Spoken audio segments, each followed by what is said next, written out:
Good morning, and welcome to another exciting edition of Day 4 with the man Frank SCALISH. And folks, every once in a while we have a very important show where we talk about something that really needs to be talked about.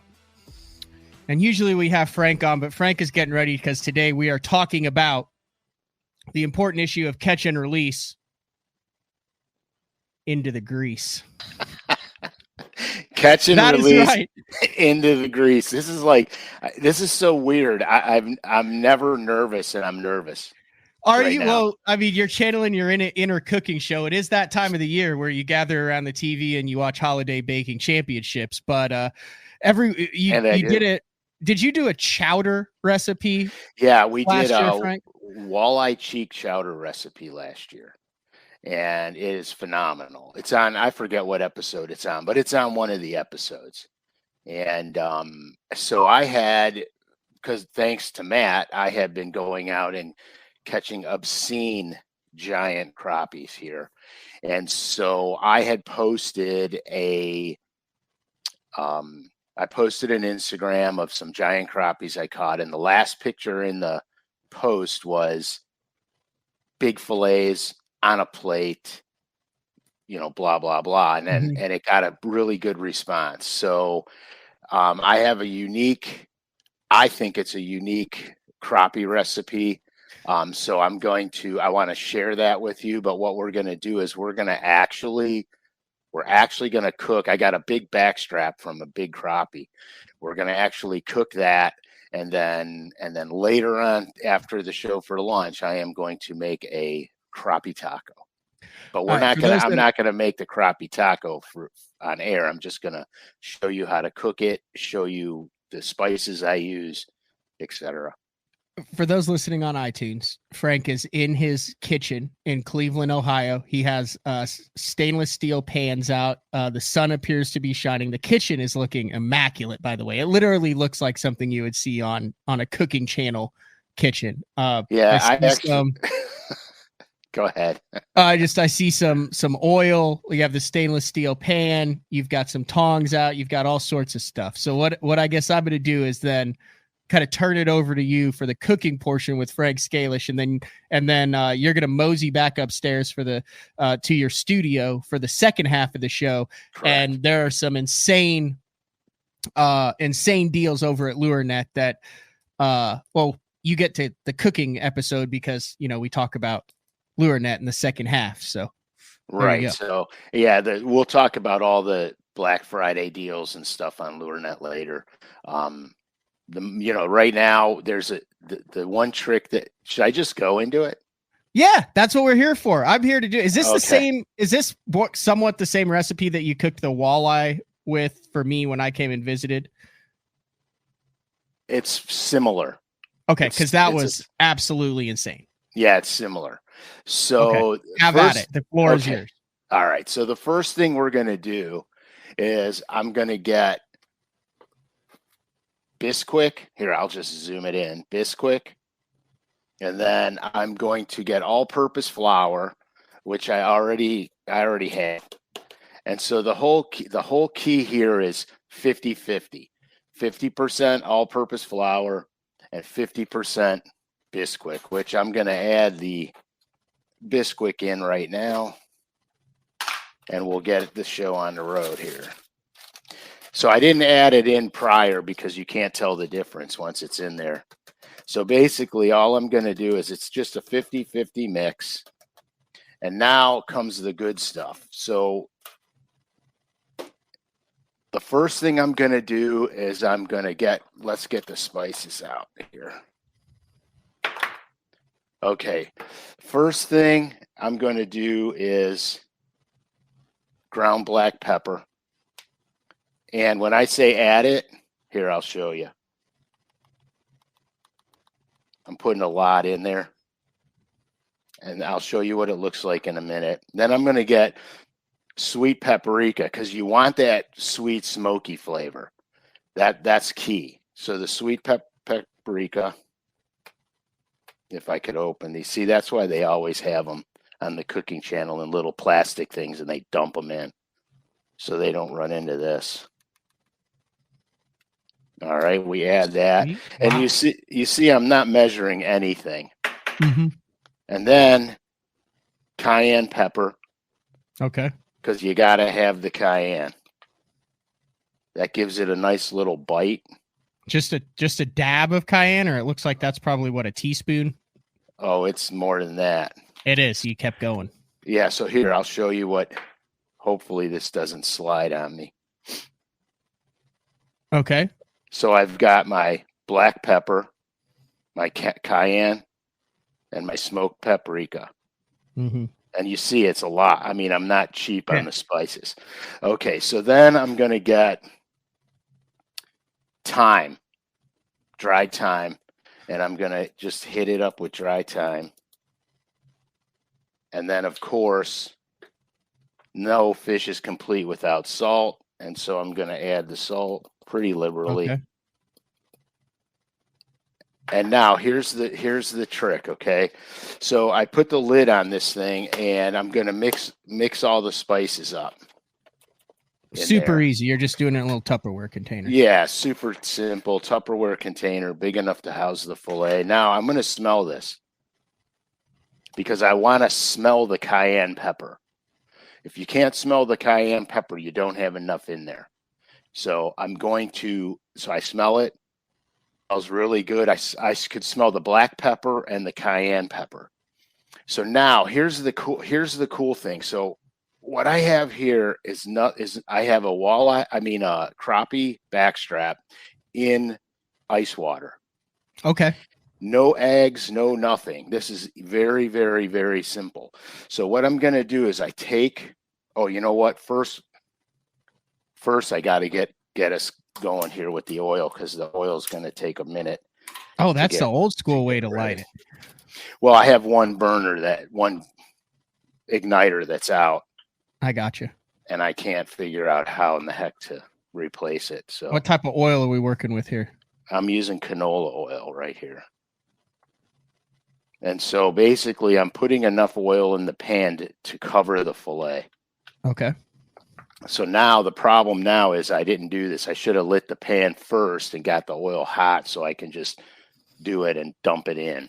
That's fine. We got plenty to chat about while that oil warms up. Right. So here, let's go back to this process. So ice water. That's all you need, ice water. You soak the fillets in ice water and leave them in the ice water. So how long? Like overnight or a couple hours? Or it's irrelevant. I've done it immediately after filleting them. Okay. So then I'm going to just hold the fillet up there, and look at that. This is just a backstrap of a crappie. Mm-hmm. So I'm going to hold the fillet up there, and I'm going to lay it right into my mixture here. Put the lid on. This is too easy. I'm going to put the lid on, and all I'm going to do is just shake the crud out of it for a minute. Get it all nice and coated in flour, and it won't be heavy. It'll be a light dusting on this fillet. And so I'm going to just leave it in here for a minute while the oil heats up, because the worst thing you want to do, and the biggest mistake you make, is putting that fish in before the oil's hot enough to start frying it. Mm-hmm. Because then it becomes an oil sponge and it just sucks up all the oil. You don't want that. You want to hit it in that fryer, and you want so it goes and it seals everything, all the juices and everything right into that fish. Now, remember, I didn't season the fish. I seasoned my mix, and I seasoned it heavy. That's right. It's like shake and bake. And I help.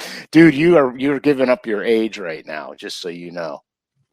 So I'm watching my oil. It's starting to get spidery. You know how it looks like the oil's crawling on the bottom of the pan?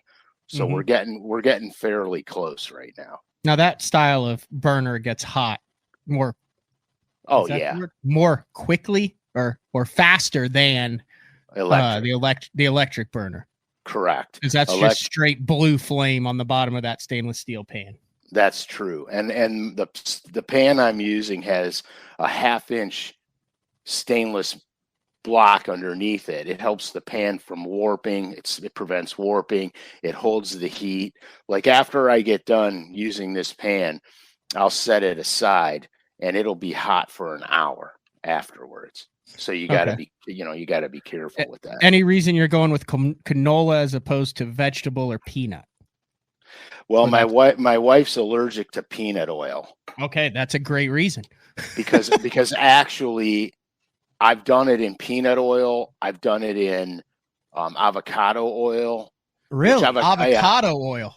avocado oil has a burn temperature than most of your other oils. But I've done it in peanut oil, canola, vegetable, and avocado. And actually, the avocado oil is nice.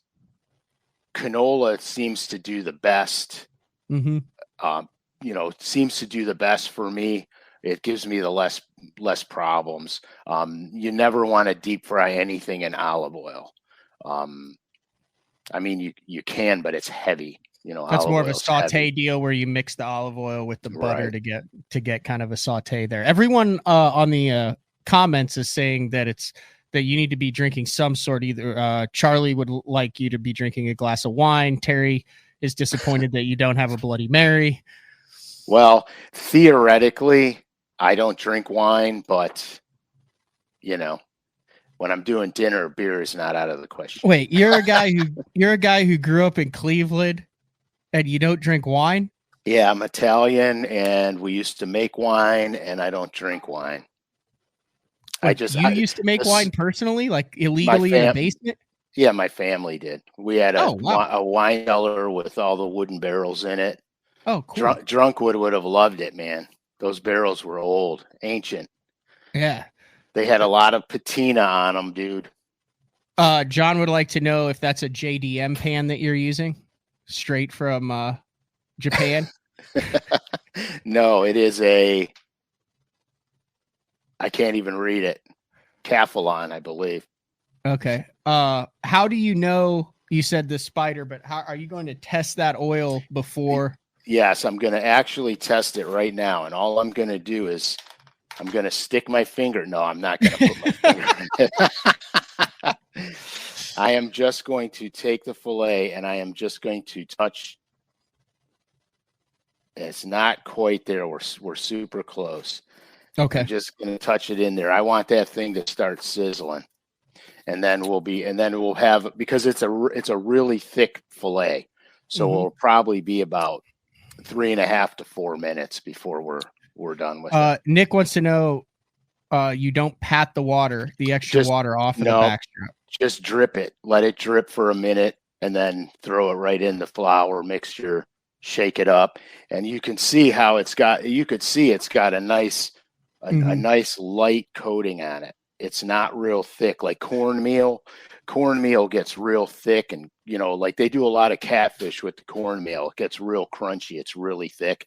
That's not what you want. These crappie fillets are very delicate, and so they take spice really well because they're not a very fishy fish. You can get the flavors out of it. Is there a reason why you don't go with a milk or an egg and milk wash before you dip the fillet? Yeah, because I don't like the breading thick and heavy. I want it a very light, crispy breading. And when this fillet comes out, I'll show it to you. It's crispy as could be, and it's super thin. It's a super thin layer. It's delicious. Okay. So I think we might be good to go now. We're going to test it again just by barely done. What are you looking for? You're looking for a little pop? There it goes. I just want it to start bubbling. Yep. I can see it bubbling right there. Okay, so we're in. Ooh, yeah, that looked absolutely perfect, Frank. It is. So now you can hear it. You hear that? I can hear it. That's the sizzle of happiness. That's right. I don't want to put my face too close to that in case I get a little, water pop coming off of it. Are we timing this, or are we doing it by feel? A little bit of both. It's hard. It's hard to tell because the thicker the fillet, the longer it takes. So I keep an eye on it. I looked at the clock, give myself about 3 minutes, and then I'll flip it over for a minute or two, and it'll be good to go. Crappie cooks pretty quick. especially if you're up to heat on it. It'll cook pretty quickly. And what are you looking for consistency wise of that meat? Color. Because isn't it easy to overcook? I've always noticed it. I mean, and we've cooked crappie together. I feel like the easiest thing you can do, or the worst thing you could do, is overcook the crappie. Yeah, if you overcook it, it becomes, I don't want to say dry, but it kind of does become dry. So what you really want is when you break your fillet, the muscle segment will come apart. That's how, and it'll be white. Okay. It'll be nice and white, and it won't be dry. If you overcook it, I don't want to say it gets rubbery, but it could get rubbery on you, but it's not bad. I mean, it's not like calamari, where if you overcook calamari, it's like chewing a rubber band. So this has actually been in there now for about a minute and a half, and I can start to see it's getting brown around the edges. So before I flip it, I'm going to let it go a little bit longer because I want to see the brown creeping up over the top of the fillet. Oh, that's how you know that the other side is nice and correct. I want it nice and like golden. I don't want it burnt, but I want it golden. Was that a state record crappie? That looks like a massive fillet. It's a massive fillet. No, it was about a 15 and a half incher. Okay. So now you're taking, this is a good, oh, look at that. Beautiful. You take the fork to get under it and then catch it with the tongs so you don't break up the fillet. Exactly. I don't want to grab it and squeeze it with the tongs because if it's cooked properly, it'll crack in half. And so now we're looking really good. So this is actually cooking well. I got about another minute or so to go on it, and it's done. And it's a big thick. I'll show you. I'll pick it up and I'll show you. I'll put it close to the computer when I'm done here. Let me grab a plate. We're in Frank's kitchen. He's grabbing a plating plate. Now, you going paper towel on that plate or just straight? No. So here's what I have. So I have the screen, and on the bottom of the screen over here, I have a couple paper towels. Okay, so you're getting all the excess out without compromising the integrity of the meat. Correct. I'm going to let it air drip. That's how it stays crispy. So now I believe, let me do a check here. You're just going to pull it apart. You're going to check both sides of it. I'm checking for color. It looks good. I'm shutting the burner off. Now I'm going to grab this beast.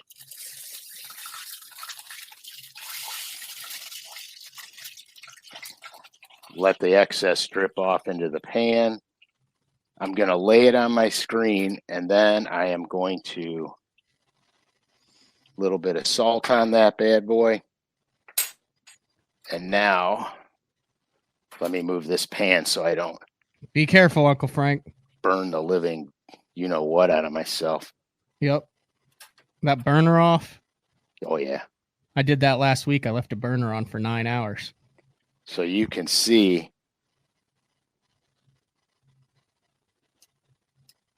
how nice and golden that is. It's not burnt. It's nice and golden brown. And see, when I grab it with the tongs, the meat wants to flake. So that's perfectly cooked right there. I should have eaten breakfast. No kidding. And that's it, guys. That's it. I mean, now I'll just let that thing sit for a minute, and then after the show, I'll dice up lettuce, tomatoes. I'm going to get horseradish sriracha, and I'm going to make a crappie taco for lunch. Nice. People wanting to know, Scott's wanting to know, Nick, are you making any of your own sauces? Like, are you making your own tartar sauce, or are you just going with store-bought sauces? Yeah, I do tartar sauce. I do store-bought stuff. And, like you could mix horseradish and ketchup and get a shrimp sauce going. Your tartar sauce basically is, mayonnaise, diced up pickles or relish, just mayonnaise and relish. And you could add a little heat to it by adding a little sriracha. There's a million different things you can do to it. I'm not heavy on the sauces. You could squeeze a lemon over the thing because it will need citrus. If you're going to use any sauces with, a mayonnaise base to it, you're going to want the acid. So you're going to have to add the citrus to it because it's going to be kind of fatty tasting if you don't. Just remember, anytime you use anything fatty, citrus cuts the fat. And then if you're going to cook with hot stuff like ghost peppers or chili peppers and stuff like that, mayonnaise will cut the heat to make it flavorful, hot but flavorful and edible, because you could literally make food that is so hot it's not even edible, and that's not the point.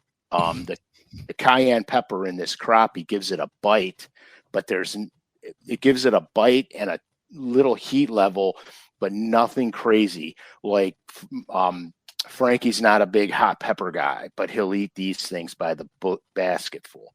So it's flavorful. It's got a little bite to it, but it's flavorful.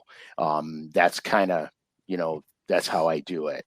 There's other recipes for fish, like you can do olive oil and butter and bake it. If you don't want to fry it, you could bake it. I mean, there's a million different ways to make it, but this is one of my favorite ways to eat crappie. And actually, I like crappie better than perch and way better than walleye. Crappie's my all-time favorite. Perch to me is a little bit fishy, requires a little more finesse. Some guys like that taste though. Have you ever tried the Carolina Reaper, Uncle Frank? I have. Very much to my dismay. Like it's that bad. So I think that's like a million four Scoville heat. I was just watching. So in the past couple months, they came out, the same gentleman who invented the Carolina Reaper. Did you see that on Dirty Jobs? No. They had it on Dirty Jobs. The same guy who invented it. Did you see what he just came out with? Pepper X? It's like 2.6 million Scoville. So a Scoville, I don't know how I went down this wormhole, but I did last week. That's okay. How much water you have to use to dilute the pepper to where you don't taste the spice. So it used to be subjective, but because of science, they now can objectively say, hey, here it is per parts of water. So like if a jalapeno is 6,000 or 8,000, so this is 2.6 million Scovilles. It's called Pepper X, and there's like 3 people in the world who have eaten one. Who have eaten like a full one, just off the stem. He's one of the ones. Yeah, he did that with his Carolina Reapers on Dirty Jobs. Yeah. He just grabbed it. And then one of the cameramen said, yeah, let me do that. He did it, and he passed out and started puking. Yeah. All right. Here's what we're going to do. I want you to run through real quick, just again, that dry rub. It's not a rub, or the biscuit. It's half flour. Half flour, AP flour, all-purpose flour, half flour, half Bisquick. Okay. And that's key, because I had not seen... I mean, maybe I'm old school or whatever, but I hadn't, or new school, but I had not seen Bisquick in a fish batter recipe before. Yeah, it really crunches it up. It really gets it golden brown. If I just use straight flour, it would be much paler when I'm done cooking it. Okay. And then you're gonna want fine crushed black pepper, salt for sure, salt. Sweet paprika, because you want that smoky flavor. You want that. That was key when you did flavor. that with me. I have not used the sweet paprika before, and when you cooked the walleye when I was there, the sweet paprika was an insane addition. Right. Now I like to put thyme in mine, and so I'll add the thyme, and then of course we're going to go with the cayenne pepper. Okay. Very simple, very easy. Right. It's very simple, very easy. You'll love the flavor. It's not heavy. It's not a heavy fish. It's very light, in fact. And that's why I love it so much, because now I have a salmon recipe. Maybe we'll do that later. that's absolutely 100% foolproof and restaurant quality. It's a piece of cake, and it's literally takes 6 minutes. It is the best salmon ever. So maybe we'll get into that one time here in the future. That'll work. All right, burner off. Burners off. Fish is resting, getting ready for the crappie taco that's going to take place after the show's over. Correctamundo. Okay, right. We're good to go. Grab the computer, head back upstairs to the studio. I'm going to go full screen. I'll see you when you get back up there. Give me a minute. There's a bunch of stuff going on at LureNet as we head into the holiday season. What I want Frank to do as he heads back upstairs. There we go. What I want Frank to do is to come back on when he gets upstairs. As I get to watch him down in the bottom traverse the 3 stories up to his studio, is share some of the LureNet stuff. And what I want Frank to do is talk about what colors we need, because there is still a code for LureNet on everything for BTL that is on full priced items. What code is that? Loyal listener code is BTL23, capital BTL23 for 15% off regularly priced items. But that does not apply to what is going on here. We have some 75% off bargains and blowouts, 50% off the hard knockers, one knockers, rogues, custom crappie colors in the bandits. There's new stuff in the paint shop. So what I would like Frank to do when we get back on is to talk about some of the key colors that you guys can stock up on. And we'll bring Frank back in here. Okay. You back? I am back. Back in action. That was phenomenal, Frank. That was fun. Look out, Bobby Flay. I'm coming for you. Yeah, beat Bobby Flay. What's the one where they're like, and the secret ingredient is fresh Iron crappie. Chef. And then everyone goes nuts and they're like, oh my God, crappie. Iron Chef. They open America. up the basket. All right. I pulled up let me see if I got to add this. I got flour all over me. No, you did that very good. I pulled up the LureNet deal. We don't do this very often, but sometimes we just go straight hard sell with what's going on at LureNet, and this is one of those times. Well, but you have to understand something. This is important because the deals are sick. Like, you're getting 50% off Booyah one knockers and hard knockers. That's half price. And these are the paint shop colors. And here, if you're going to go through that, that's the one you're on right now is one of my favorite colors in that bait. It's just astronomical. Party craw, and then there's another one. It's like an oil finish. It's just crazy good. Goldie? Nope. Goldie's good too for the guys in Florida. That one right there. Beady craw. That is a great color because that's also out of stock. Is it? Of course it is. Yeah. Okay, so anyhow, but graffiti craw, that craw right there. Goldie's really good if you guys have lakes that have golden shiners in them. Mm-hmm. Goldie is an exceptional golden shiner looking color. It really translates very well in the water. It looks very realistic. The other colors that are really good are the G finish ones. G finish red and G finish brown. There's the G finish brown. And then that's brown. And then the red one is really cool. So $3.99. Do you know how long the sale lasts? Probably, I'm going to guess and say probably till they run out of them, which will be probably by the end of the month for sure. I guarantee it. They're already out of the pro rogues. They're gone. All of them. All of them. Oh, okay. Well, never mind on that. There might be one color left. I'm not sure which one it is. The crappie, the Bandit 300 crappie baits are gone. The crappie guys got on those in a big fluffy way. So there's still a bunch of crappie guys that troll these things. How could that color not be great for smallmouth? Oh, it would be, dude. 100% would be. Electric chicken.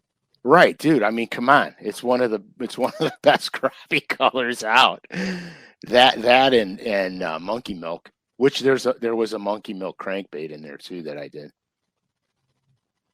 Yeah, there it is right there. Also, And then here, this is really near and dear to my heart. You could buy a bulk bundle of Norman DD22s or Norman Fat Boys. So if you buy 6 of them, you're getting 20% off. If you buy 6 of the same color, you're getting 20% off. And you guys know we're bass fishermen. You never buy one of anything, because if you run out of it on the water, you're decimated. yep. I was on Kerr Reservoir, and I was fishing a deep little end in tandem with the DD22 using lavender shad. This is back in the day when I was fishing Bassmasters, and I was fishing lavender shad. And I always, lavender shad, chartreuse and blue, and tropical shad, I have dozens and dozens of them, because one of those colors is going to work somewhere. Those are the old school colors, okay? So what happened was, I'm on Kerr Reservoir. I can't catch any fish. Well, I back off the break lines and I start fishing the deep little end in the DD22. And lo and behold, I start smashing on them. So I have in my truck, when I was running Bassmasters, I have bins of tackle in my truck with everything that's in my boat. I have in the bed of my truck, and I had them 6 deep. Okay. Then when I would come home from an event, I would go to the basement and I would say, I took 3 of these out of the truck. I got to replace those 3. So I'd go to the basement, I'd grab 3, put them back in the truck. Somewhere along the line, I forgot to replace the lavender shad. I'm down to 1 deep little end in lavender shad left. I go to my truck after that first day and I have 0 in the truck. So I start scrambling, going to every tackle store that was still open after the event. Nobody had lavender shad. Nobody. I got one left. The next day of the tournament, my second or third cast, I catch one, throw them in the live well. I cast out again. I snag up on a brush pile and flip and lost the bait. And I struggled like mad the rest of the day. Didn't get a check and didn't make the cut. That was kind of on you. It was totally on me. And I never, ever, ever, ever am not deep on them. Like my boxes in the boat will have 3 to 4. And if it's a really good color that I'm really catching them on, I'll have 5 in the boat, because I never want to be without them. And you know how things go. Sometimes you just you run into a streak of bad luck where you snag them too deep. You can't get them. Even the plug knocker sometimes won't get them out. You know how that goes. And so I'm never without them. And I was without them in that event. And so I repurposed everything the way, my whole system. I redid my system where I actually would write down on paper what I took out of the truck to put back in the boat, because you can't remember everything. You know, when you're gone for 2 or 3 events in a row, you don't remember every bait that you had to replace. And so I started writing it down, and then I would have a sheet of paper with everything that needed to be added back to the truck when I got home. One of the things that I'm going to do for next year that I haven't done in a number of years is I have a hodgepodge of tackle boxes, whether they be the 3600s or all that. Well, I'm going to get all new boxes to reduce rust, to create unity is not the word. Unification. To create consistency across the whole tackle system. And I sat down and I looked it up, and it's for a couple $100 I can replace all of my boxes and have them all. You need to do that. And here's another trick. Any of your crankbaits, take all the hooks off of them. Because the hooks, even in the bed of your truck covered, you'll have condensation in there. And the hooks are the first things to rust. especially if you've sharpened them. Once you take that finish off the hook, it's susceptible. You know, I'll change hooks 3 times a day, sometimes more. Depends. If I'm fishing rock, I'll change them very often. And it seems like a waste of money, but if you think about it, if you're fishing for 50,000 or 100,000, what's $20 worth of hooks in a day? Aren't you the one who didn't we do a show on determining if your hook is sharp, on how you determine whether a hook needs to be replaced or not? Yeah, you just take the hook, and I have a hook right here. You just take the hook on your thumbnail and you just slide it across your thumbnail, and if it sticks to your thumbnail, it's sharp. And if it doesn't, change it. If it doesn't, you can sharpen it, but you got to understand which hooks you're using, because some hooks will only take a good sharpening once or twice. And then I don't have my sharpening stone here, but I can show you on this eraser. So what I'll do is I'll take the hook. This is the hook that I got grief for, by the way, from everybody screaming about it. But I'll take the hook and I'll put it like this, so it's on my thumb. Up a little. Up a little. And the hook point is facing me. And then I'll take my sharpener and I go away from me once, twice, and then I'll do it on the other side once, twice on the other side. And then I'll give it the test. And if it sticks in my thumb, I'm good to go. But if you sit there and you hammer on the thing, trying to sharpen it, what you're doing is you're taking a nice thin hook point and you're making it fatter, more like a chisel. It gets fatter. And the fatter it is, the less penetration you have. You want a super thin hook. Now, you run the risk of rolling a hook point over from time to time, but it doesn't, especially crankbait fishing, you're going to get way more hookups. You're going to land way more fish because it penetrates almost the minute the fish grabs the bait. He's hooked. And so that's the key. And just remember, like, some hooks won't take sharpening very well. So you have to be really ginger. What I use is called a ruby stone, and you can get it at hair salon places and stuff that sells nail stuff. The ruby stone is a super, super fine sandstone, and it's pink. Usually it's pink. It's a super, super fine sandstone, and it's about the size of a pencil. Is that it? No, it's the size of a pencil. You'll have to go to a beauty salon and look for it. That's where I get them at. They're inexpensive, and I have probably a half a dozen in my boat at all times. And this doesn't take a lot. That's similar, but the ruby stone is pink, but that'll work. That's an ultra fine. You want an ultra fine, very fine stone. And I don't have one up here, and it really bums my head out because if I showed it, yeah, you probably got it. There it is. Yeah, so well, that's for knives. That's round. This thing is rectangular in shape. But anyhow, you want it real fine. Like that's pretty much it right there, except it's thinner. But you don't want to take a lot of metal off the hook. You just want to finesse the point of the hook. You want to get any barbs off of it, any burrs, and it'll be needle sharp, and it lasts a pretty good long time. The Gamakatsu bronze hooks are very susceptible to sharpening. They'll give you a really good hook point about 3 times, and then you got to replace it. The black nickel hooks are a little stronger. They can hold up a little bit better. But the problem with the black nickel hook is that once you start taking too much metal off the hook, it's fat. And so I will only take the black nickel hooks and sharpen them once. But it'll last you a little while. It's not like you're going to catch a fish and throw the hook out. It'll last you a little while. And on my crankbaits, I don't use 2X hooks. I want a thin hook for penetration. I'll fight the fish. I haven't had a bass straighten out a crankbait hook in my life.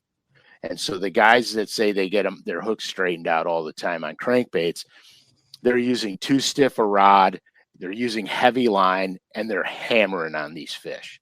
Because when I square bill, I'm using 17 or 20 pound fluoro, and I catch big fish, and I'm not even bending the hook. Now I've had catfish come and twist everything up where I just take the hooks off and put them in a little Tupperware container and never see them again. But at the risk of sounding uneducated, never. When did Excalibur? Okay, those hooks that had the twist in them. Yeah, that used to be that.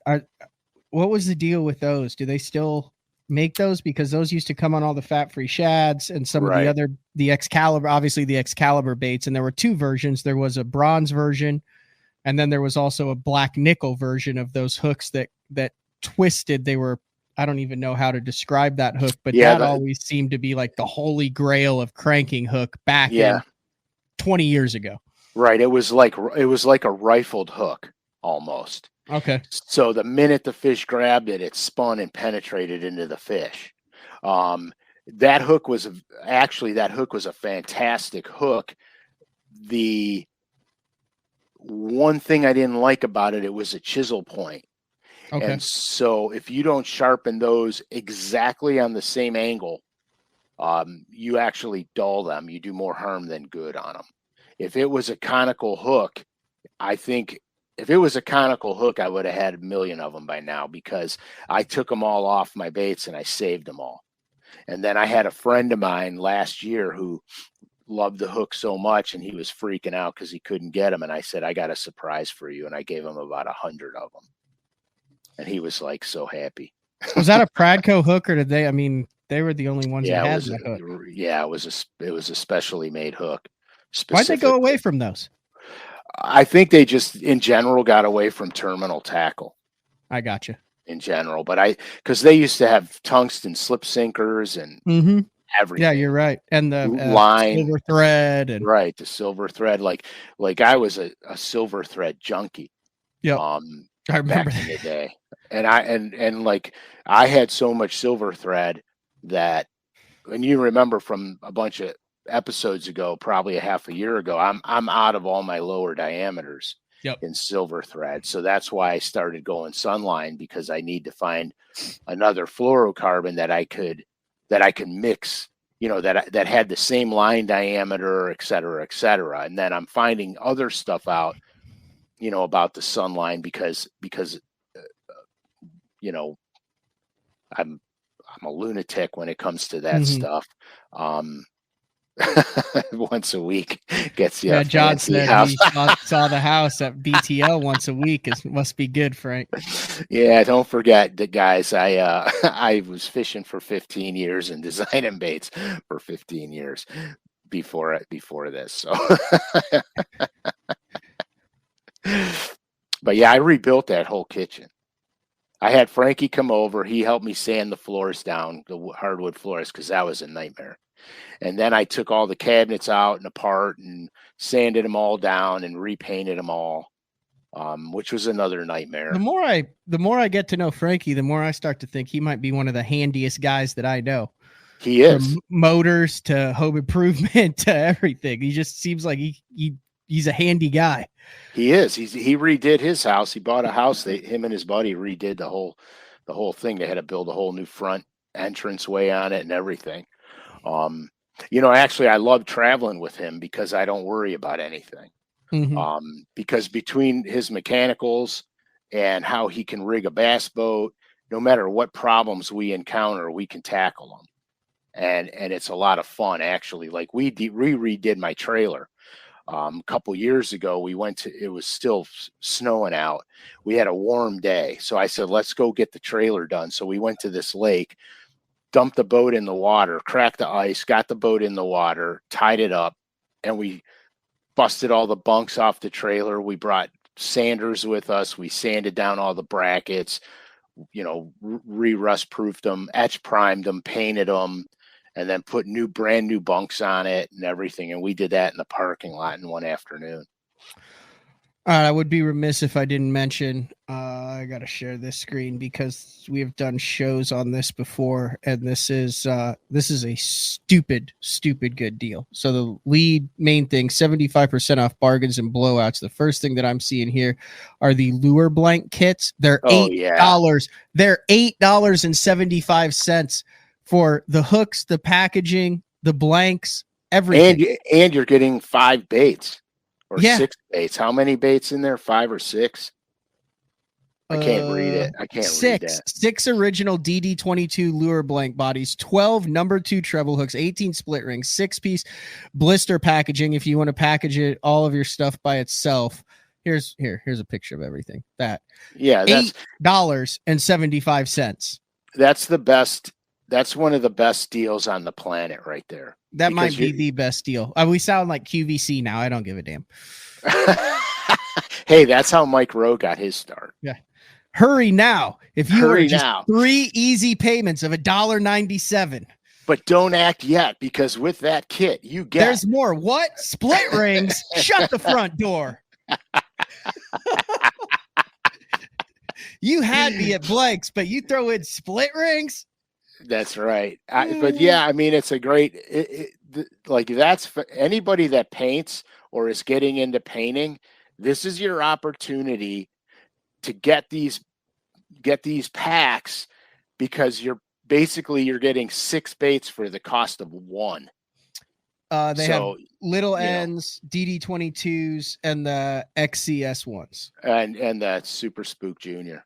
Oh, so you could wait a second. So for $9.99, you can get 6 clear Super Spook Juniors. Yeah, 100%. It's like $1 something a bait, and there's a bunch of guys who throw them clear. Oh yeah, no question about it. Might have to order some of those, Uncle Frank. That's a no-brainer order right there. But yeah, so I mean, there's a lot of stuff going on. What LureNet talked about doing was having Black Friday sales for the month of November, but having them with baits people want. Mm-hmm. It's one thing to say it's 75% off if it's something you don't want. Yeah. You know what I mean? Big deal. This is one of those that I've got like old ones of, and it's in every old tackle box. You have not ever talked about that crankbait, the humpback. Oh, dude, the humpback. Hasn't that been around since like the Civil War? Yeah, and so that color right there is 035, and that is the bone of the plastic, and brown with the orange belly. It's the simplest color on earth, but for whatever the reason, that was my number one go-to color. Remember the Rebel Deep We Are? Yeah, you thought when you thought I could get my hands on some at a tackle shop, you about lost your mind. You said buy as many as you can find. I was like, yeah, someone beat me to it.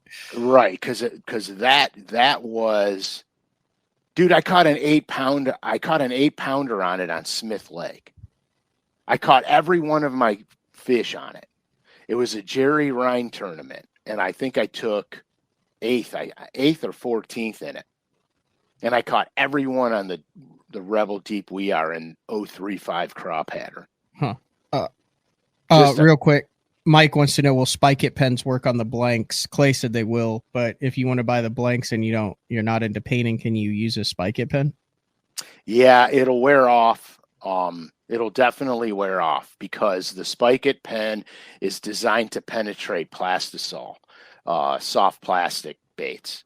Now they have a blade die that'll stay on better, but the blade die is a pain in the neck because it goes on weird. And I don't like the smell of the blade dye. It smells too medicinal for me. I've used it.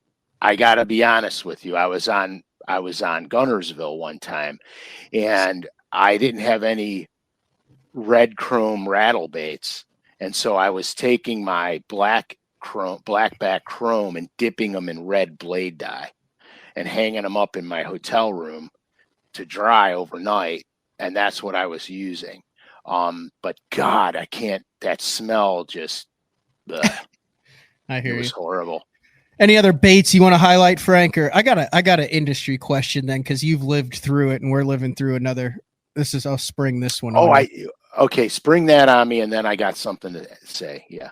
How much do you think is going on behind the scenes? I did 2 shows yesterday. You had Bradley Hallman stepping away from the Elite Series, and we had Jordan Lee on last night on a special edition BTL talking about returning to the Bassmaster Elite Series in 24. There's either 12 or 13 BPT guys that are no longer going to be on the BPT this year for a myriad of reasons. And then you had Bobby Lane going from the Elite or from the Open EQs back to the BPT. You got guys going to the MPFL. You got invitational guys going to the Opens. At that top level, though, how much communication is going on between guys, do you think?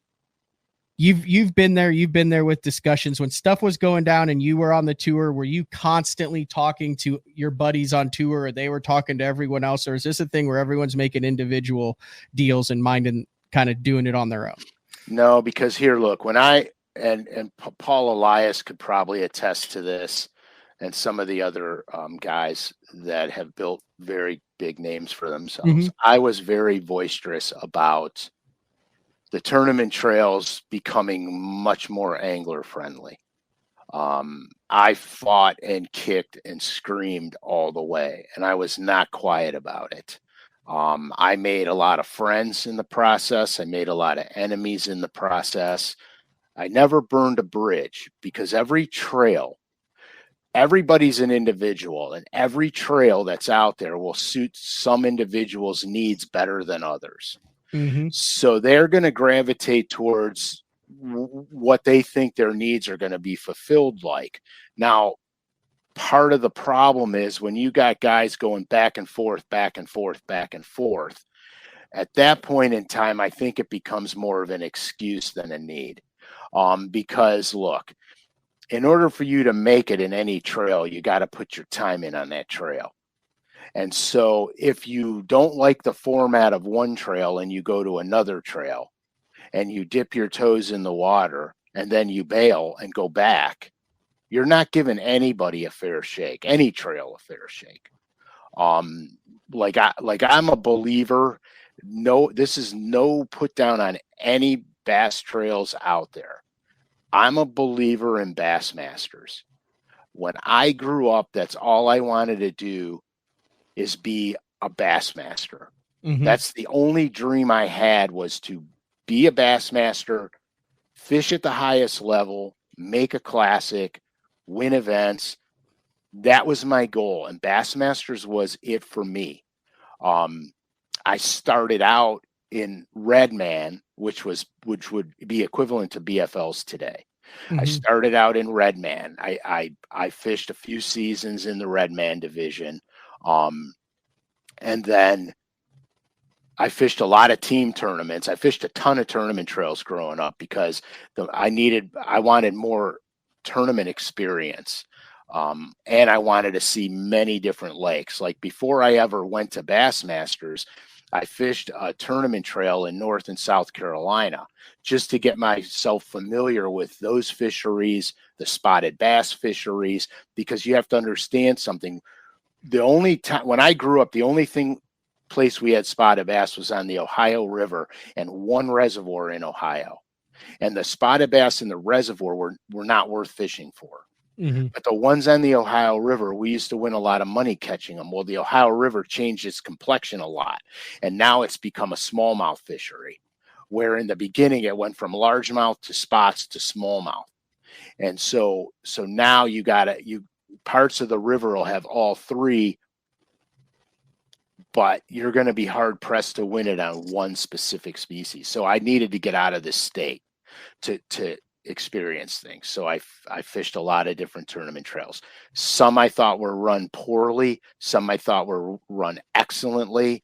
And I fished FLWs. I fished those events too. Potlucked a lot of them.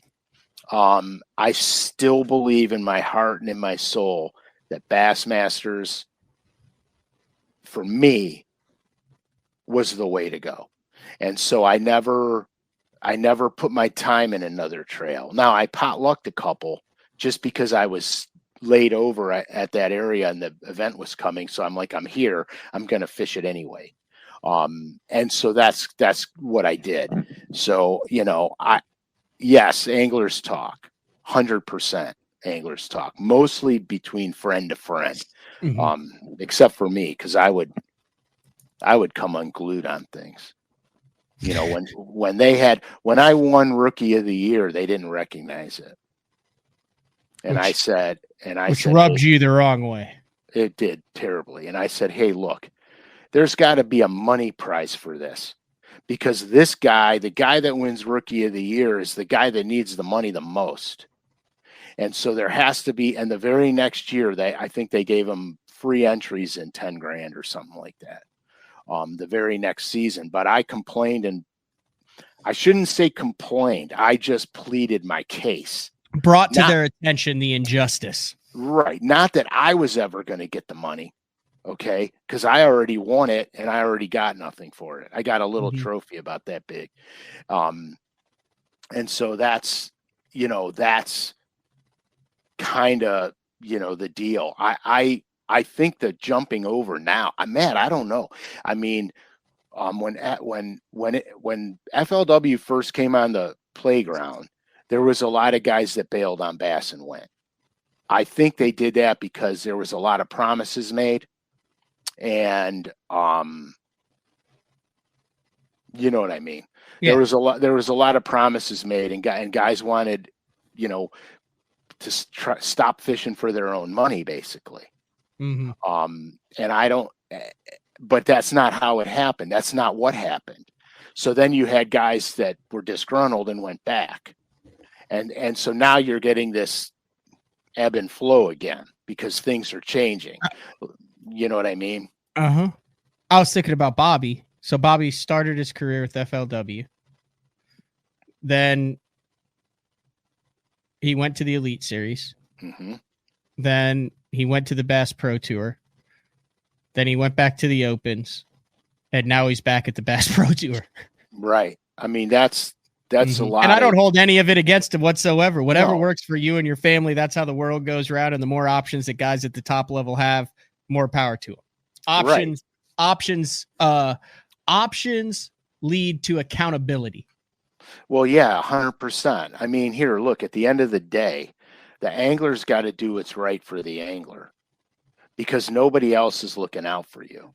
Yep. I mean, I hate to say that, but it's the truth. No, it 100% is. As long as we're fishing for our own money, okay, how much of a professional event is it really? I mean, but part of the problem too is when you have guys bouncing from league to league all the time, back and forth, how do you substantiate what's a pro and what's not a pro? In other words, if you're gonna not fish for your own money, there has to be, like, I thought they were gonna do it when they made the elites or the top 100s. I thought, okay, they're gonna narrow you down to 100 guys. Those are gonna be the pros, and those guys are gonna not fish for their own money. But it never materialized that way. Here, okay, aside from that gig, because that is controversial, and I used to get, my brains kicked in every time I brought that up with all organizations. In my opinion, the only thing Bassmasters needs to do is make a championship for the open anglers. They've tried that back and forth. They've tried that a number of times. I don't know why it hasn't stuck. I don't either, because if they had a championship for the open anglers, because there's a lot of guys that fish the opens that could never fish the elites, not because they're not good enough, because of money. Some guys have good jobs and don't want to sacrifice that to try to go fishing.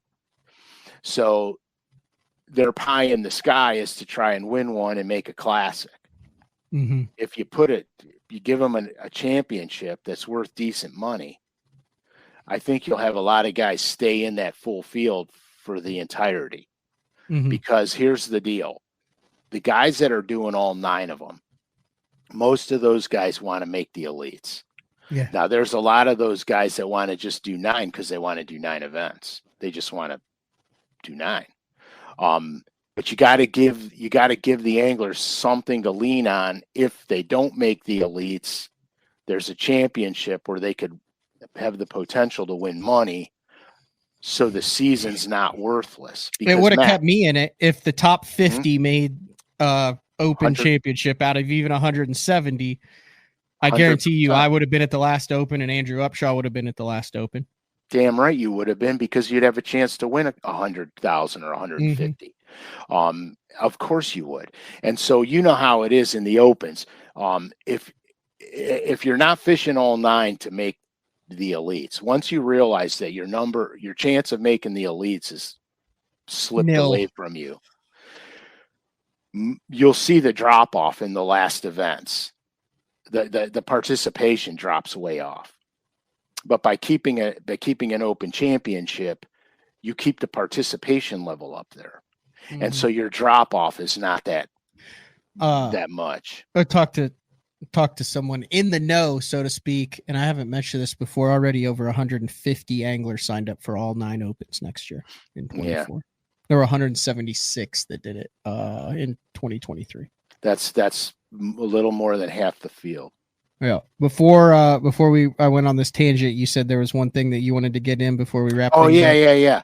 So for anybody who has not signed up for the newsletter, the LureNet newsletter, okay, this is a good thing to sign up for, because you get notifications on things that are coming up, sales that are coming up.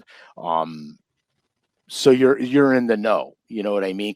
Because a lot of this stuff is limited runs only. So you'll get the notification, and you'll have an opportunity to get a first crack at it. But so anybody who hasn't previously signed up for the newsletter, if you sign up for the newsletter, there's going to be a $500 new product giveaway. They're going to draw the names out of a hat, and the winner's going to get $500 towards product. So just incentive to sign up for the newsletter. There it is right there. Just on the main page, you just scroll down. It says subscribe to our newsletter, put your email address in, and you're subscribed. And you're in. And then you got a chance to win $500 worth of lures. So it's kind of worth it. It's not, the newsletters will have videos, how-to videos in them. It's not all, it's not 100% in your face, buy this crap. They got information on there that's good. There's information. Tips and tricks from Uncle Frank in there. Yeah, there could be. There won't be any cooking tips in there. Was a hell of a show. I liked this show. We actually got real serious. We did the hard sell on some stuff, and we got crappie tacos waiting in your kitchen.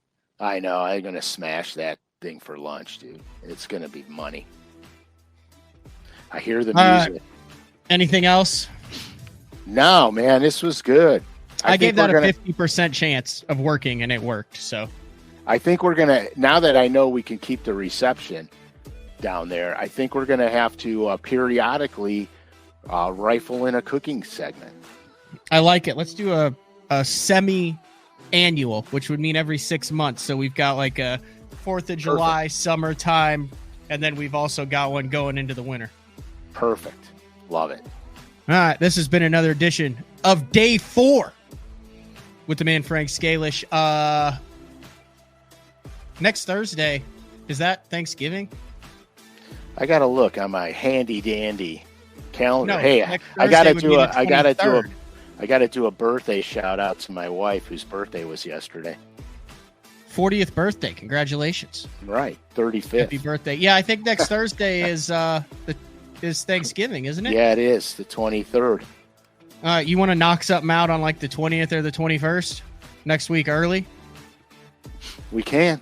All right, yeah, let's do that. We got to roll. I don't want to lose that stuff. Well, just stay tuned to basszone.com. Look at the schedule on that. We'll also throw it out on the social medias. We might be cooking a turkey. No. It'll be a 9-hour show. A 9-hour live just on the turkey. I'll be sitting in front of the oven like this. I still think I still think my idea before we went live, where you just boil a hot dog and eat it in silence on the show, is the greatest idea ever. Dude, that's so fun. It would be like art. It would be like an abstract cooking art. It would be. It would be performance art. All right. We'll see everybody sometime next week. Thanks, Frank. Later.